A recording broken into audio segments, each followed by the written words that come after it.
Imagine une simple crêpe qui devient un symbole.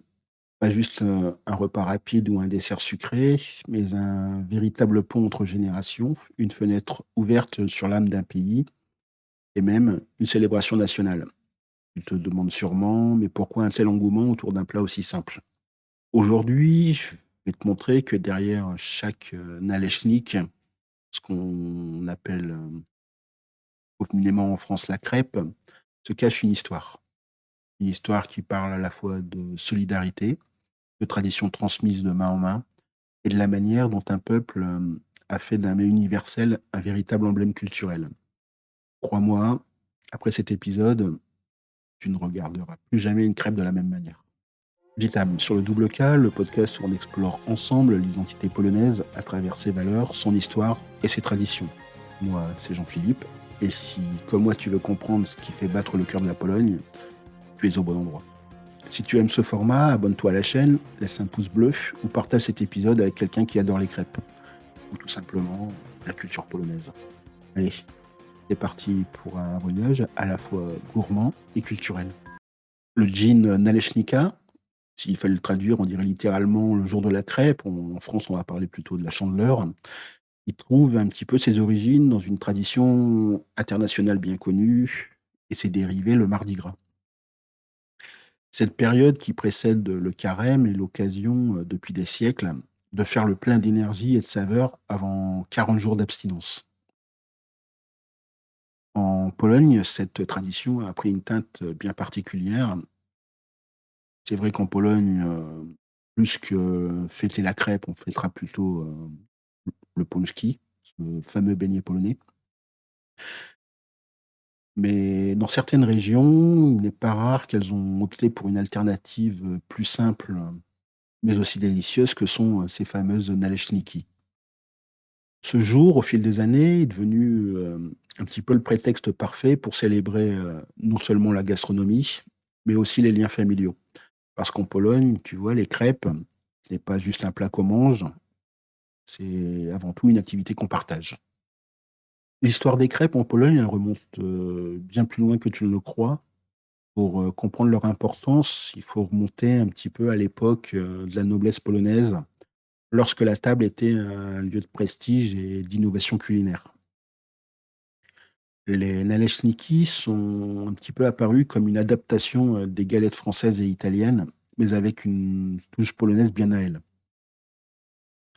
Il y a un personnage qu'on ne peut pas oublier dans cette histoire, des crêpes en Pologne, c'est Mikołaj, Rej, qui est un petit peu considéré comme le père de la littérature polonaise.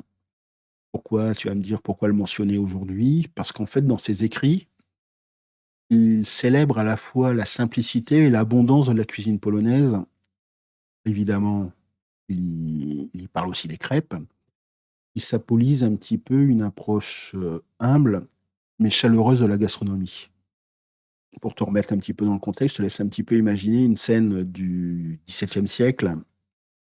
Dans les domaines ruraux, les familles polonaises, se rassemblent autour d'un fourneau et mélangent, des ingrédients simples comme la farine, les œufs et le lait. Chaque crêpe préparée ou roulée, ou garnie devient un petit peu, un chef-d'œuvre, de générosité, une manière un petit peu, de montrer son hospitalité. Même aujourd'hui, cette simplicité, elle reste un petit peu le cœur, du djin, Naleśnika. Une simplicité qui, paradoxalement, nous invite à nous reconnecter à l'essentiel, la famille, le partage et le plaisir de bien manger. Alors, comment célèbre-t-on, le djin Naleśnika aujourd'hui? Dans de nombreuses maisons polonaises, c'est une véritable fête culinaire. Dès le matin, tu vois, on va sortir les poêles, on va préparer, les pâtes et chacun, met aussi un petit peu la justement la main à la pâte, littéralement. Cette activité, évidemment, les enfants, ils adorent participer, que ce soit pour casser les œufs, mélanger la pâte ou, simplement lécher les restes dans le saladier. Mais ce qui rend cette journée unique, c'est surtout leur créativité autour de leur garniture. Dans certaines régions, on va privilégier les crêpes sucrées, garnies de confiture de fraises ou de fromage blanc, tandis que dans d'autres, ce seront, les versions salées qui seront mises à l'honneur, avec des champignons, de la viande et du chou, par exemple. Évidemment, si tu es fan de la gastronomie polonaise, et si tu as l'occasion aujourd'hui de te rendre dans un restaurant, tu verras que certainement certains, vont proposer des menus spéciaux ou parfois aussi, des concours de la crêpe la plus originale. Sur les réseaux sociaux, tu vas aussi avoir des nombreux Polonais qui vont partager fièrement, leurs créations culinaires. Comme tu vois, le Dzień Naleśnika, c'est aussi une fête, moderne où tradition et innovation se rencontrent. Ce qui est fascinant avec ce Dzień Naleśnika, c'est qu'il incarne parfaitement plusieurs valeurs fondamentales de l'identité polonaise. Premièrement, tu as, l'hospitalité. En Pologne, il est impensable de ne pas offrir quelque chose à manger à un invité. Les crêpes sont faciles à préparer et à partager. Elles symbolisent un petit peu cette, générosité, si ancrée dans la culture polonaise.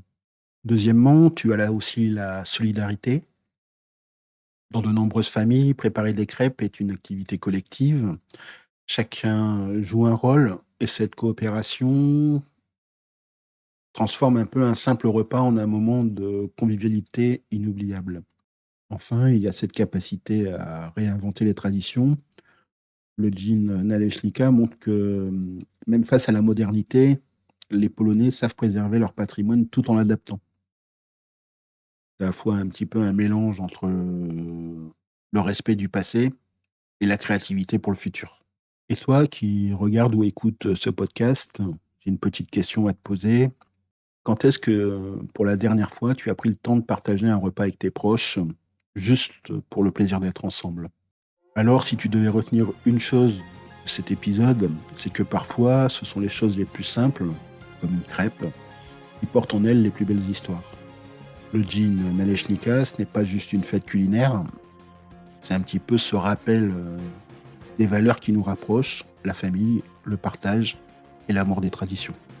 Demain, on va changer d'univers, mais je te rassure, on reste dans l'identité polonaise. On va parler de musique, mais pas de n'importe laquelle, la musique, de Podlasie. Pourquoi cette région souvent méconnue est-elle un trésor culturel à elle seule? Abonne-toi pour ne pas manquer cet épisode. Si cet épisode t'a donné envie de cuisiner, de partager ou simplement d'en apprendre plus sur la Pologne, mets un pouce bleu et abonne-toi. Si tu veux soutenir le podcast, tu as un QR code qui s'affiche dans la vidéo. Je te dis dziękuję, merci beaucoup. Je te dis à très vite dans un nouvel épisode du Double K. Quoi qu'il en soit, je te souhaite une très bonne journée. Miłego dnia. À demain. Do jutra. À très bientôt. Do zobaczenia.